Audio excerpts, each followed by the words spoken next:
मैं ना गुस्सा आने पर ना दोस्तों के साथ मजाक करते वक्त माँ बहन की गालियां देता हूँ, क्योंकि ये बात मुझे समझ में आती है कि इन गालियों का क्या मतलब है। सीधे तौर पर कहा जाए तो ये गालियां समाज में रेप कल्चर को नॉर्मलाइज करने का काम करती है। ये एक बहुत गलत स्टेटमेंट है। कोई इंसान गाली दे रहा है इसका मतलब ये नहीं है कि वो रेप कल्चर को नॉर्मलाइज कर रहा है। अगर आप वीडियो देख रहे हो तो आप में से भी बहुत लोग गाली देते होंगे, और हाँ सच बोलूं तो मेरे से भी गाली कभी कभी निकल जाती है गुस्से में। पर इसका मतलब ये नहीं है कि हर वो इंसान जो गाली दे रहा है वो रेप कल्चर को नॉर्मलाइज कर रहा है। मैं या आप रेपिस्ट नहीं है। हाँ ये बात सच है कि गालियां भद्दी होती हैं और उन्हें कई बार रिवेंज के फॉर्म में यूज किया जाता है, और हर इंसान के लिए माँ और बहन सेक्रेड है, इसीलिए माँ बहन पे ही सबसे ज्यादा गालियां होती है। पर गाली का जो दूसरा पहलू है वो है वोकैब्युलरी का इशू। कई लोगों की वोकैब्युलरी उतनी अच्छी नहीं होती, मेरी वोकैब्युलरी उतनी अच्छी नहीं है, तो हम जैसे लोग जब भी हमें कोई सेंटेंस पूरा करना होता है तो बीच में गाली वगैरह ऐड कर देते हैं, बाय मिस्टेक हो जाता है ये। और जरूरी नहीं है कि ये सिर्फ गाली के साथ हो, किसी एक पर्टिकुलर वर्ड को भी हम अलग अलग फॉर्म्स में अलग अलग एक्सप्रेशंस के साथ यूज करते हैं। तो गालियां सिर्फ बुरे फॉर्म में नहीं, कई बार वो वोकैब्युलरी को फिल करने के लिए भी होती हैं। तो सीधे तौर पे बोल देना कि कोई गाली देता है तो वो रेप कल्चर को नॉर्मलाइज कर रहा है, ये बहुत ही गलत स्टेटमेंट है। जो लोग इस तरह की गाली गलोच वाली कॉमेडी,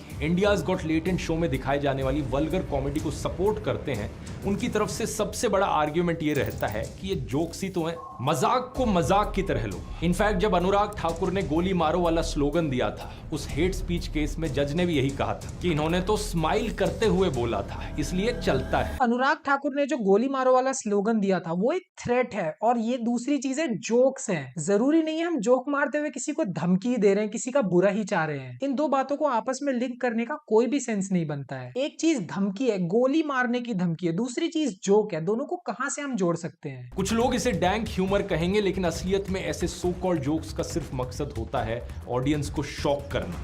ऐसी भद्दी चीजें कहो जिसे सुनकर कोई भी इंसान शॉक्ड हो जाए कि ऐसी भी चीज कोई कह सकता है। ये शौक वाली बात रणवीर के साथ सही है, क्योंकि रणवीर कोई टैलेंटेड आदमी नहीं है। उन्होंने लेटेंट पे जो बात बोली थी वो शौक के लिए बोली थी कि सब मुझे देखेंगे जब मैं इतनी भयंकर बात बोलूंगा तो। पर ये सेम बात समय रैना के लिए बोलना बहुत ही गलत स्टेटमेंट है। समय रैना जिस टाइप की कॉमेडी करते हैं वो हो सकता है बहुत लोगों को पसंद ना आए, बट वो कॉमेडी करना आसान है भी नहीं। अगर सिर्फ शौक वैल्यू से ही कॉमेडी हो जाती तो बहुत से लोग गाली देते हैं, वो क्यों कॉमेडियन नहीं बन गए? उस शौक को कैसे पैकेज करना है, कैसे डिलीवर करना है, और ऐसे कि वो फनी लगे लोगों को, ये अपने आप में एक टैलेंट है जो समय रैना पे है, रणवीर आबादिया पे नहीं है। और इसी पे ध्रुव भाई की एक और बात ये आती है कि उनको लेटेंट फनी नहीं लगा। 2-3 हफ्ते पहले ये राखी सावंत वाला एपिसोड मैंने अपने रिसर्चर विजेता दहिया को भेजा था। मैंने उससे पूछा कितना फनी लगा उसे। उसने कहा बिल्कुल 10 मिनट से ज्यादा टॉलरेट नहीं किया गया। मैंने भी कहा मुझे कोई हंसी नहीं आई, लेकिन यहाँ पे 2-3 करोड़ व्यूज आ रहे हैं इस पर, इतने सारे लोगों को ये पसंद आ रहा है, क्या कारण हो सकता है उसके पीछे? और हाँ, इसमें कोई प्रॉब्लम नहीं है, एक टाइप की कॉमेडी सबको पसंद आए ये कोई जरूरी है भी नहीं। कॉमेडी बहुत सब्जेक्टिव होती है, एक ही जोक 10 लोगों को पसंद आए कोई जरूरी नहीं है। अगर आपको लेटेंट पसंद नहीं आया तो आप डायरेक्टली ये नहीं बोल सकते हो कि समय ही खराब है या शो ही खराब है। ऐसे पर्सनली मुझे जाकिर खान की कॉमेडी पे बिल्कुल हंसी नहीं आती, बट फिर भी मैं उनकी रिस्पेक्ट करता हूँ, क्योंकि जो उनका क्राफ्ट है मुझे पता है वो कितना मुश्किल काम है। अब सिर्फ और सिर्फ इसलिए कि जाकिर खान की कॉमेडी मुझे फनी नहीं लगती, मैं बोल दूं कि जाकिर खान की कॉमेडी ही बकवास है, ये गलत बात है। उनका आर्ट अच्छा है, भले ही मुझे पसंद हो या ना हो। और इस आर्ग्यूमेंट को सपोर्ट करने के लिए ध्रुव भाई ने अपनी ही वीडियो में एक बात बोली है। लेकिन सच बात पता है क्या है दोस्तों, इस तरीके का फेम किसी काम का नहीं है। ये लोग जितनी तेजी से वायरल होते हैं उतनी ही तेजी से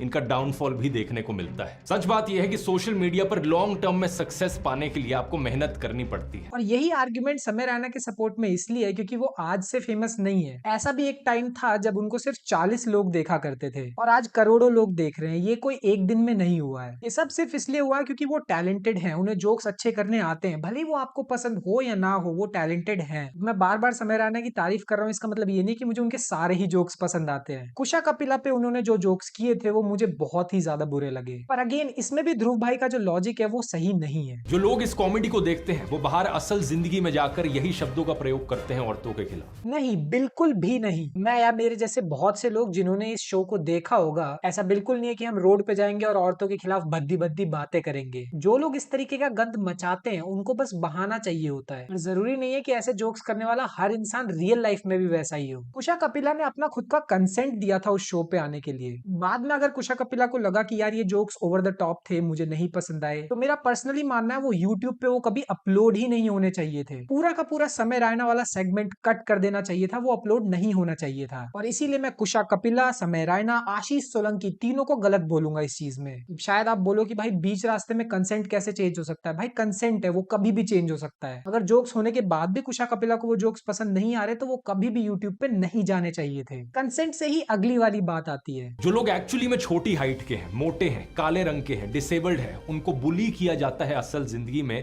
क्योंकि ऐसे जोक्स ने इन चीजों को नॉर्मलाइज कर दिया है। अब इस लॉजिक में भी थोड़ी बहुत प्रॉब्लम्स हैं। अगर अब मैं पर्सनली भी बात करूं तो काला गोरा मोटा छोटा ये वाले जोक्स अब मुझे नहीं पसंद आते। यहाँ प्रॉब्लम आ जाती है कि आप लाइन कहाँ ड्रॉ करोगे। ऐसी कौन सी लाइन है जिससे इस साइड पे अच्छे जोक्स हैं और उस साइड पे बुरे जोक्स हैं। और यहाँ कंसेंट बहुत ज्यादा इंपॉर्टेंट हो जाता है। अब मेरी मम्मी मेरे काले रंग पे जोक्स कर सकती है, क्यों? मैंने उन्हें कंसेंट दिया हुआ है इस चीज के लिए। अब इसका मतलब ये नहीं है कि मैं बाहर निकलूं और जो काला इंसान दिखे मैं उसका मजाक बनाने बैठूं। नहीं, ये गलत बात है। और मैं ये इसलिए भी बोल रहा हूँ क्योंकि अगर आप रूल्स बनाने बैठ जाओगे ना कॉमेडी में तो बेचारे कॉमेडियंस किस चीज पे जोक करेंगे। इस चीज को स्ले पॉइंट ने बहुत अच्छे से समझाया था। Cap Hindi T series T series के बारे में कैसे बोला? किस पे बोलना है फिर? दिमाग गर्म हो रहा है। तू कुछ ठंडा पिला, कोको कुछ पिला। कोका कोला के बारे में कुछ मत बोलो। यार तेरा फोन। आईफोन के बारे में कुछ गलत मत बोल। मामा का कॉल था यार छत्तीसगढ़ से। छत्तीसगढ़ के बारे में कुछ नहीं बोलना। मैं जा रहा हूँ यार कैब। हाँ भैया, वो BSNL की बिल्डिंग से लेफ्ट। BSNL के बारे में कुछ नहीं बोलना। ऑनलाइन छोड़िए, सब छोड़, बाहर चलते हैं, बारिश का मौसम है। छाते के बारे में कुछ मत बोलो। अबे नाम तक नहीं लिया था इसका, कुछ बोला ही नहीं इसके बारे में। यार तो एक काम करो, जाके बादल तल के खा जाओ ताकि थोड़ी धूप आए। यार धूप के बारे में तो ऐसा मत बोलो।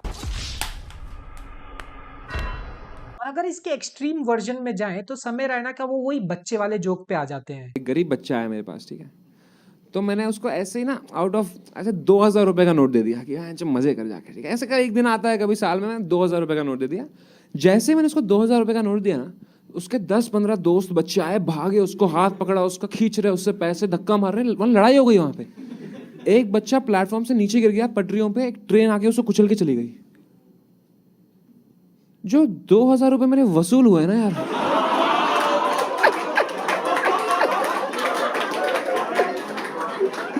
इस जोक से क्या हो रहा है? गरीबों को डीह्यूमनाइज किया जा रहा है, बच्चों की मौत पर जोक मारना नॉर्मलाइज किया जा रहा है। इससे गरीबों को डीह्यूमनाइज नहीं किया जाता। मैं भी इस जोक पे बहुत हंसा था। इसका मतलब ये थोड़ी है कि जब मुझे कोई गरीब इंसान दिखेगा तो मैं उसके मुंह पे जाके हंसने लगूंगा। हर जोक का एक सेटअप होता है, एक जगह होती है। अगर कोई जोक स्क्रीन पे हो रहा है इसका मतलब ये नहीं है कि रियल लाइफ में भी हम गरीब बच्चों का पैर तोड़ रहे हैं जाके। अगर आपको लग रहा है कि ये जोक शॉक वैल्यू की वजह से ही चल रहे हैं तो ठीक है, मैं आपको एक स्टेज देता हूँ। आप जितने डैंक से डैंक जोक कर सकते हो करके दिखाओ और लोगों को हंसा के दिखाओ। मैं बहुत श्योरिटी से कह सकता हूँ कि लोग स्टेज पे चढ़ते ही वो जोक पहली बात कर नहीं पाएंगे, और अगर उन्होंने वो जोक किया तो भी लोग हंसेंगे नहीं। क्योंकि अगर सिर्फ शॉक फैक्टर से स्टैंड अप कॉमेडियन बन जाना होता तो बहुत से लोग बन सकते थे। इस पर्टिकुलर टॉपिक पे मैं बहुत डिटेल्ड वीडियो पहले भी बना चुका हूँ। कंक्लूजन वही आ जाता है कि आप लाइन कहाँ ड्रॉ करोगे। बट फिर भी अगर आपको लाइन ड्रॉ करनी ही हो तो इसका सिर्फ एक ही तरीका है कि अगर आप किसी के साथ हंस रहे हो तो वो जोक अच्छा है, पर अगर आप किसी और पे हंस रहे हो और उसको वो जोक फनी नहीं लग रहा है तो प्लीज वो जोक मत करो। हाँ, आप लोग शायद सोच रहे होगे कि मुझे ध्रुव राठी से नफरत है इसलिए मैं ये वीडियो बना रहा हूँ। पूरी लेटेंट की कंट्रोवर्सी हुई, उस पे मैं वीडियो बनाता तो मुझे काफी व्यूज मिलते, पर मैंने नहीं बनाई। और अब ध्रुव राठी की वीडियो बनाने के बाद मैं इसलिए डाल रहा हूँ क्योंकि वो कहीं ना कहीं मेरे आइडल है। मैंने ये अपना जो चैनल है उन्हीं को देख के ही शुरू किया है। मैं उनके सपोर्ट में भी पहले वीडियोस बना चुका हूँ और कुछ ही दिनों पहले अपने दूसरे चैनल पे मैंने ये सेम बात बोली भी थी। इस चैनल की पुरानी वीडियोस आप देखोगे तो आपको क्लियरली समझ में आएगा कि ये